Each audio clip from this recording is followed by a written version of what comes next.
Welcome to Pivot Parenting, where we help parents of teens overcome regret and disappointment to find peace and connection in every situation.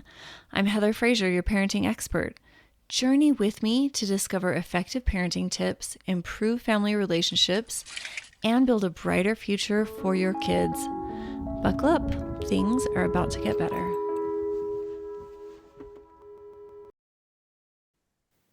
Hey, welcome to the podcast, my friend. I'm so excited that you're here.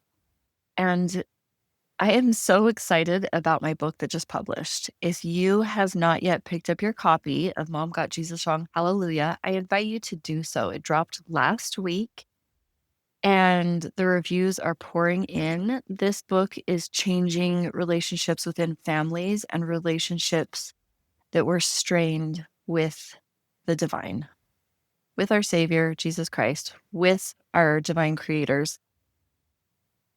And I can just not say enough. And if you have gotten your copy and you have been sharing this with friends and family, thank you. Thank you from the bottom of my heart for helping me to amplify my voice, or rather, my Lord and Savior's voice, because he's the one that told me exactly what to say and how to write it and gave me all the inspiration in this book. I know that I do not often speak about my spirituality here on the podcast, but sometimes it does intersect with parenting. And I'm not going to shy away from that. I love Christianity and I can see how much goodness it has. And I'm not naive enough to think that there isn't also a shadow side to that, where it can have a lot of negative impact. And this book does not shy away from any of it, but it is also not a boring nonfiction book. It reads as a journal. Have you ever wanted to read anybody's journal? It is juicy, talks all about every inner thought and feeling and struggle that she has. And again, if you've been sharing this, thank you. And if you would like to check it out to potentially share it, go to heatherfrazier.com or any favorite retailer. If you like to listen to books, as I often do, I read it to you on Audible. So I can read my book to you. What a beautiful way to become better friends. As you're checking that out, I want you to listen to this podcast that I've done with Brenda Zane. She is phenomenal and she has such amazing, amazing resources for parents, specifically moms who are struggling with kids that have substance issues, as she was once this mom. And I hope that you were touched by her story. I was, and here it is. Brenda, welcome. How are you? I am great. I'm so happy to be here. Thanks for having me. I'm so excited that you're here. My friends listening, Brenda and I met recently, and she has so much heart, and I can tell that her love is just as into her clients as mine. And I knew that I had to have her on the podcast because she is speaking about a topic that a lot of parents suffer around, but is not commonly addressed.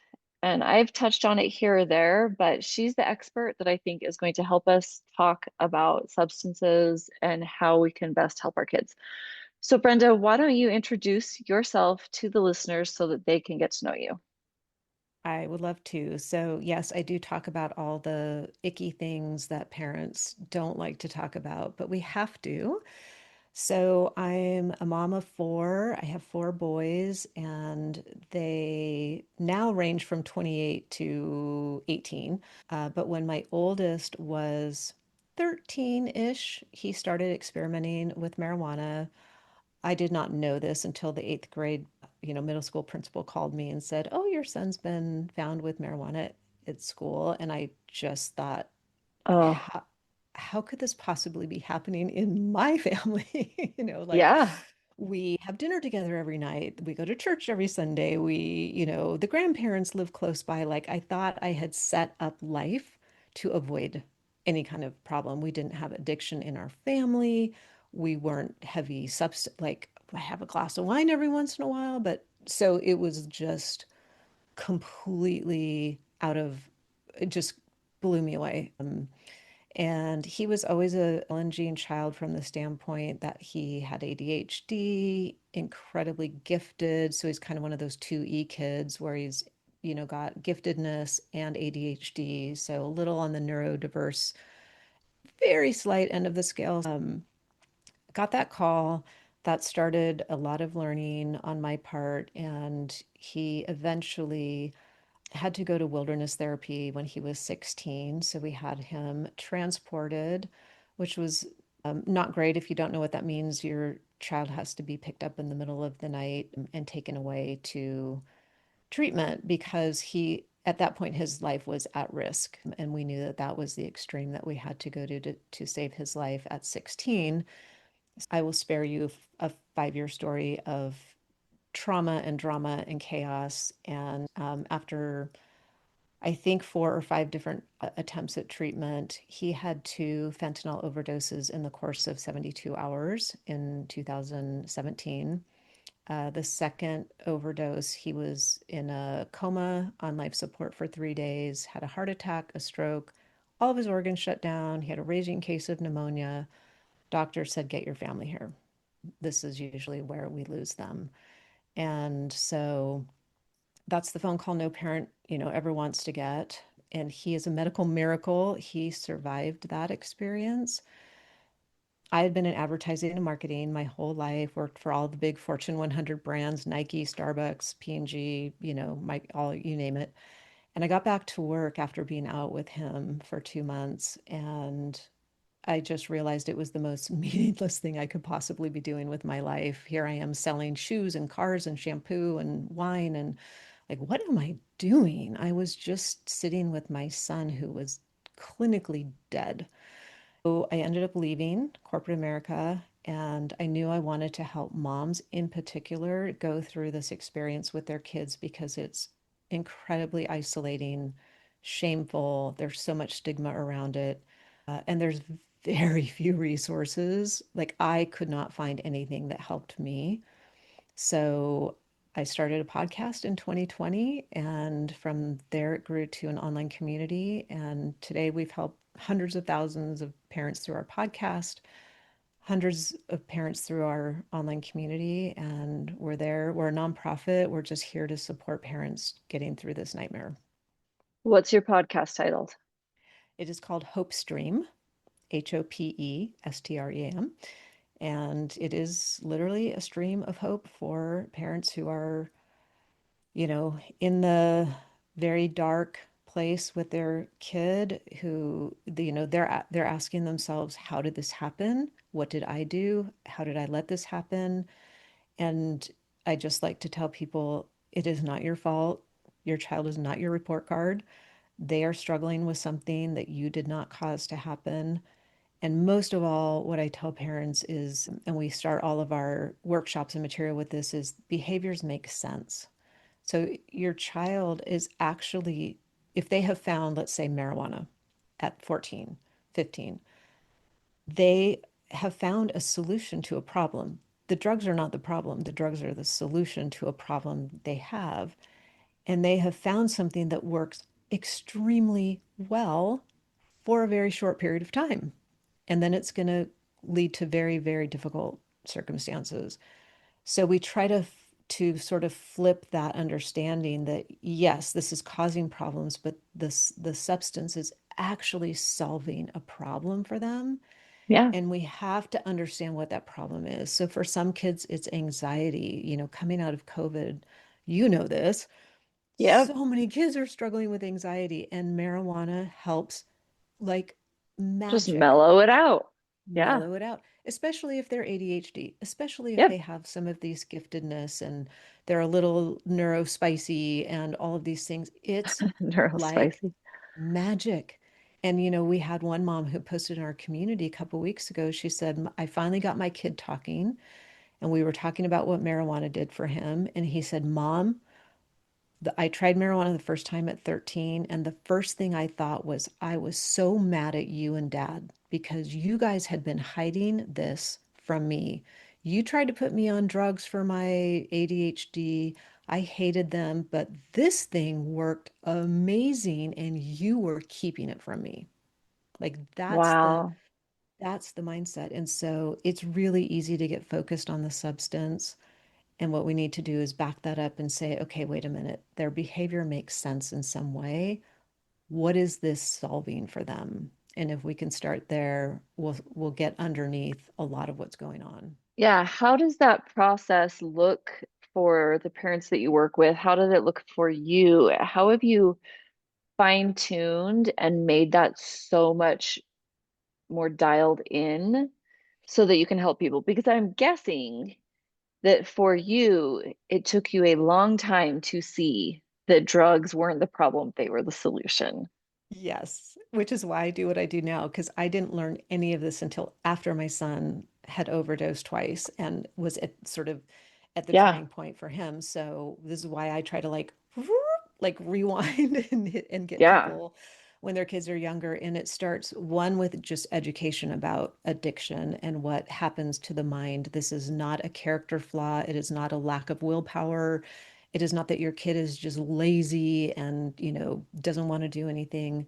Once they start using these substances, and today the THC, when I was in high school, THC was between 4 and 5% hmm, potency.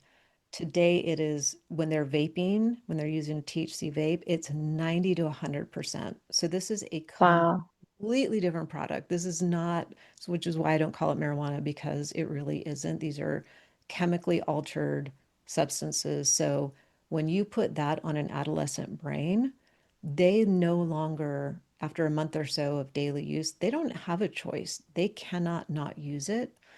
So you have to first understand what's going on neurologically and chemically to say, okay, I get it. This is not, they're just not being willful with me. There's actually a problem here. And once you can understand that, and when you understand that this is solving a problem for them, then you can get to a place of curiosity, which I know like you have to approach from curiosity and say, yes, huh, Joe, I, and these are the words that I would use if you've gotten to the place where you can actually, ooh, like steady yourself and have the conversation is to say, hey, Joe, I know weed's really important to you. I can see that because maybe whatever, fill in the blank, you're using it every day or you're spending all of your money on it. It seems like this is really important to you. Help me understand that. What do you love about it? And they'll tell you if you can approach with what do that you level love of about it? with that Yeah, level of that's amazing. curiosity, they're gonna, first of all, they might freak out and look at you like you're, like, where's my Yep, actual like you've mom? grown two heads. Yes. Um, so, and they'll tell you, and then follow that up with, okay, that makes sense. I can see that because they'll probably say, it helps me fall asleep. It helps Yep, me focus. It helps me fit in with my friends, whatever it is. it And that helps you're me like, forget that my life is makes, awful. yeah, makes sense. Hey, is there anything you don't like about it?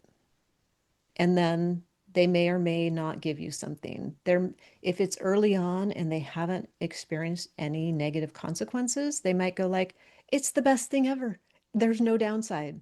Yep, But they might say, well, sometimes I have a hard time focusing in school, or yeah, there was that time when I got caught in the park and I had to go do community service, like whatever it is. There may sure. be, which means as the parent, you have to allow those natural consequences to happen. So if you're Yep, constantly going in and rescuing, calling the coach, oh, no, he's not hungover, he's got a dentist appointment.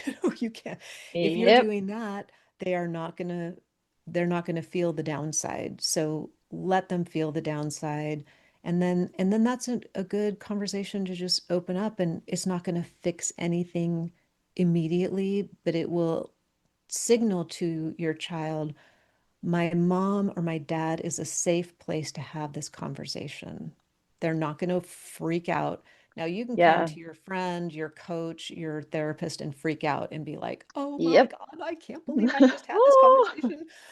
But in front of them, you are cool as a cucumber and you're the person who they can come to and say, gosh, mom, I got so high last night, I couldn't even remember my own name or whatever is going on. And to be the person, because they're going to tell that to someone, you want it to be you because you can then do Yeah. something like that. So I'm guessing that cool as a cucumber also means you don't convince them that you're right and that they're wrong, Correct. or any I told you so, Correct. or any kind of judgment, or like, what is, Yes. once they say, this is what I like about it, this is maybe some consequences that I don't like about it, then what should the parent say? Well, if they're still willing to engage in conversation, which if Uh-huh. they are, they're going to still be present with you, they're still going to be engaged. You could say, okay, well, are you thinking about doing anything different? Right? So you're not saying, okay, well, this is what we need to do, and then this is what we need to do. And this all goes to motivational interviewing, which is probably the Yeah. number one skill I would say to learn if this is you. Uh, have you thought about doing anything different? And they, again, if you're cool as a cucumber and non-judgmental, will probably say, not really. Or they may say, oh, I don't know. I haven't really thought about what that would look like. Yeah. Okay, great. Maybe at some point. Yeah, great. If you ever want to brainstorm with me, let me know. I will caveat this with saying you're not just going to ignore this problem. So For sure. You're these leaving are, it open-ended. yes, so these are the conversations you're having in the background, depending on their use. If they're using high potency THC daily, I would be hopping on the phone with an educational consultant, if you know a treatment program, just to have in your back pocket, here's two or three options, because daily THC use in an adolescent brain, basically any brain under 25, is hugely damaging. It can cause long-term damage, psychosis. We're seeing in our members, kids, psychosis taking place within 3 to 6 months if they're using these high potency vapes or dab pens or wax. Uh, Psychosis is a real thing and it is heartbreaking. And these kids are struggling so much, seeing things that aren't there, hearing voices that aren't there. That's terrifying. Paranoia. It is absolutely terrifying. And I think a lot of parents just aren't aware of the potency today. What I hear a lot is, well, I smoked weed when I was in high school, it's not that bad, like Yep. whatever. Um, different product, different product. That product does not exist anymore. So, yes, you're going to have these open conversations, not coming down harshly, not judging them, just being truly curious, and at the same time making some plans to get them some help. And we teach a whole process. There's 9 procedures. It's called CRAFT. It's a community reinforcement and family training approach. And it's basically 9 skills, tools, strategies that you can use to invite them to accept some help. And that might look like residential treatment, but it might look like working with a mentor or working with a therapist Okay. or doing a day program or doing an intensive outpatient program. It can look like so many different things. Uh, but 95% of youth who have a diagnosed substance use disorder are treatment resistant. I don't have a problem.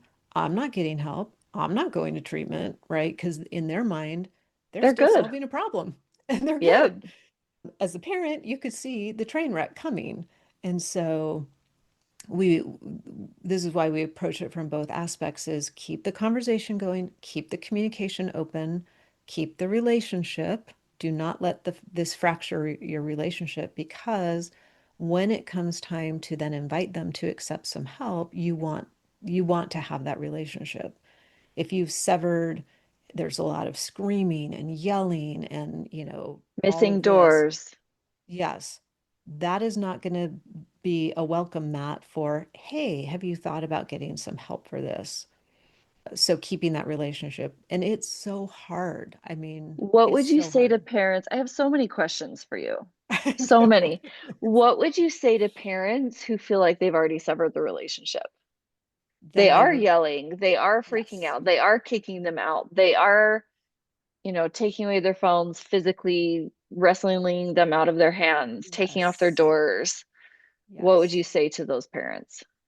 I would say, first of all, take a huge deep breath and start taking care of yourself. So I would do 2 things: press pause on the yelling, the screaming, the door slamming all of that. And you can even say to your child, you know what? I'm exhausted. You're probably exhausted of me screaming at you, and vice versa. We're just going to do a peace treaty for 1 week. I need 7 days where I'm not going to scream at you and you're not going to scream at me. While I'm doing that, I'm going to go on a daily walk for 10 minutes. I'm going to make sure I've got water in my system. I'm going to eat better. Like I'm literally just going to care for this human body of mine. So get at least like a 1 week reset.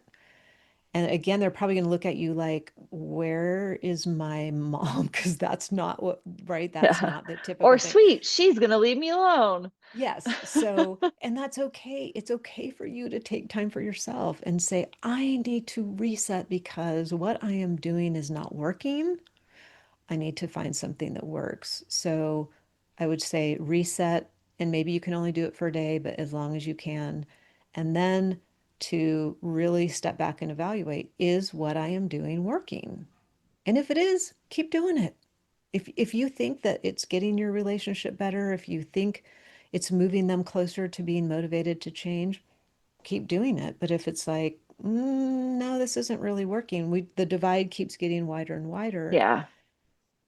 go back to that relationship, go back to curiosity. And I'm always a fan of just saying it like it is. And I went to my son at one point because I was just like way over parenting him at 17, doing all of his laundry and doing all this stuff. And I said, you know what, buddy? I owe you an apology. I've been treating you like a second grader, and you are not. You are a capable 17-year-old. I'm no longer going to be doing this, this, this, and this because I know you are capable of doing it. I may try to overfunction and step in and do those things again, or I might start to nag you, or I might start to lecture you. Please call me on it. Call me on it because I Yeah. don't need to do that anymore.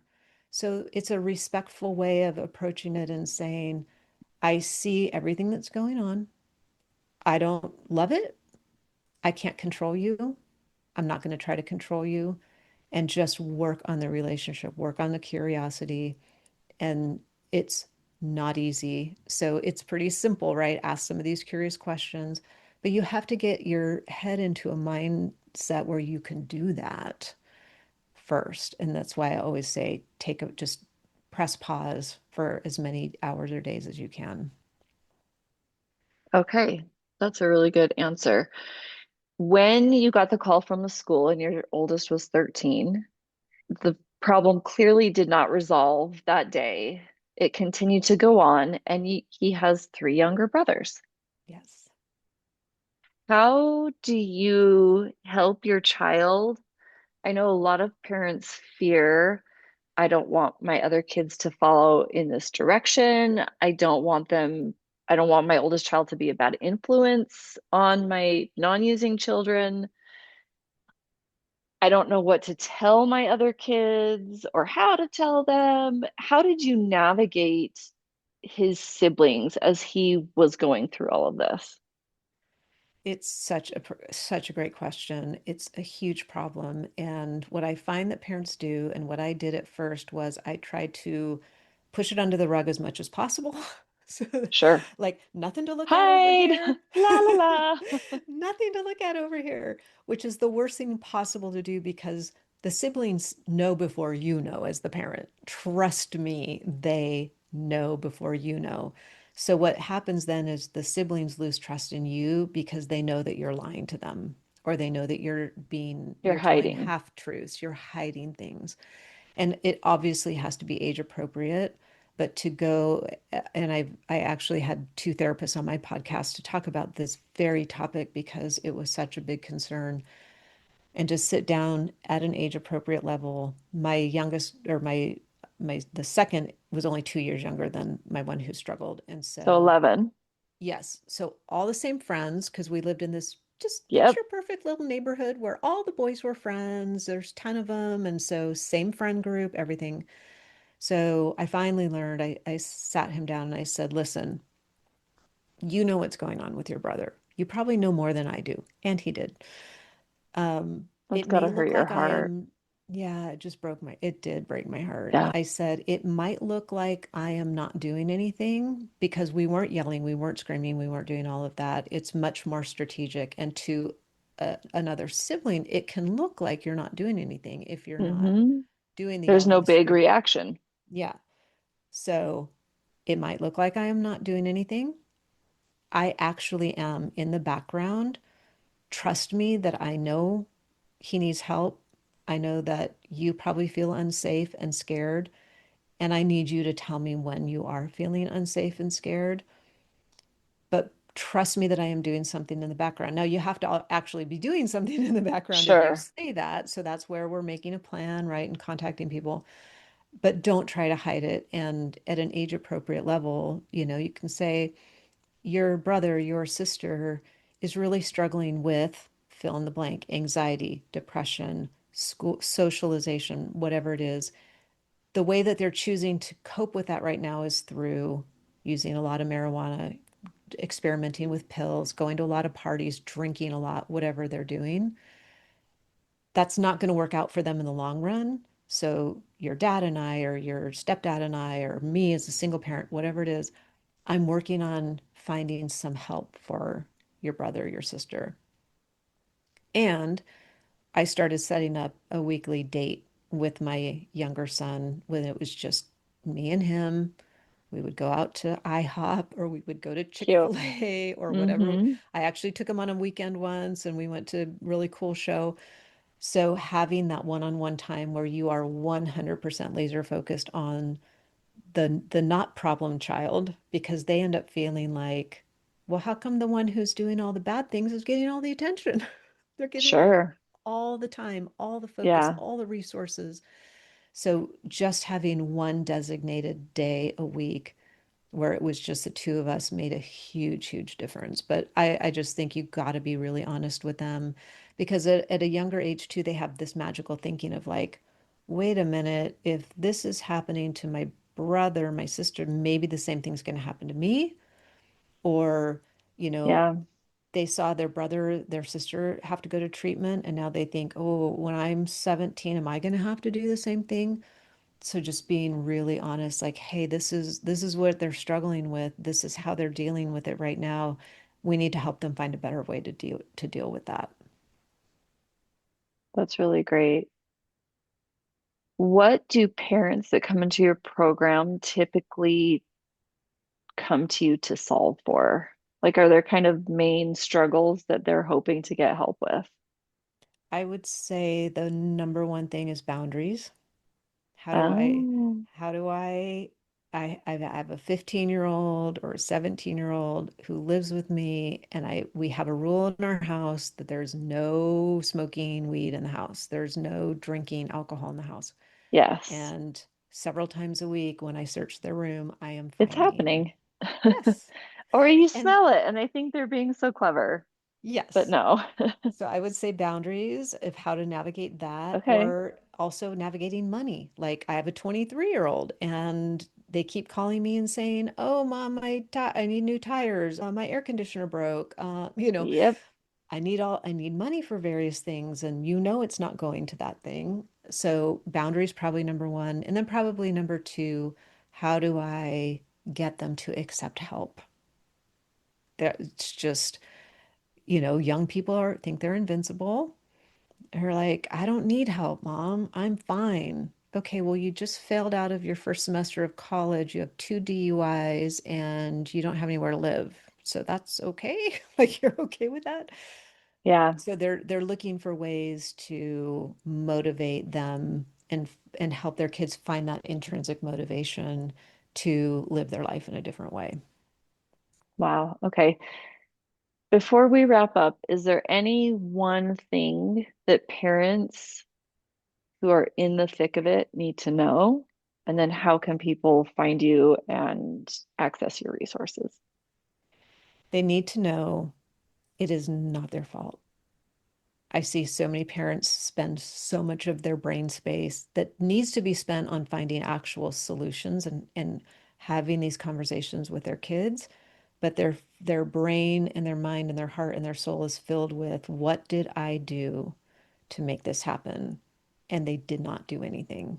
So I would say that's number one, and that you're not alone. There are 12 million young people between the age of 12 and 25, and in the United States only, who have a diagnosed substance use disorder. So I know it feels like you're the only one. I know it feels like you look around at your neighbors and their kids seem to have it together. Picture perfect. They're going off to college. They're finding water in Africa. Like they're doing all the magical things. And you're wondering, Yep. like, why is my kid not? So just you can close that chapter. There are millions and millions of people going through this.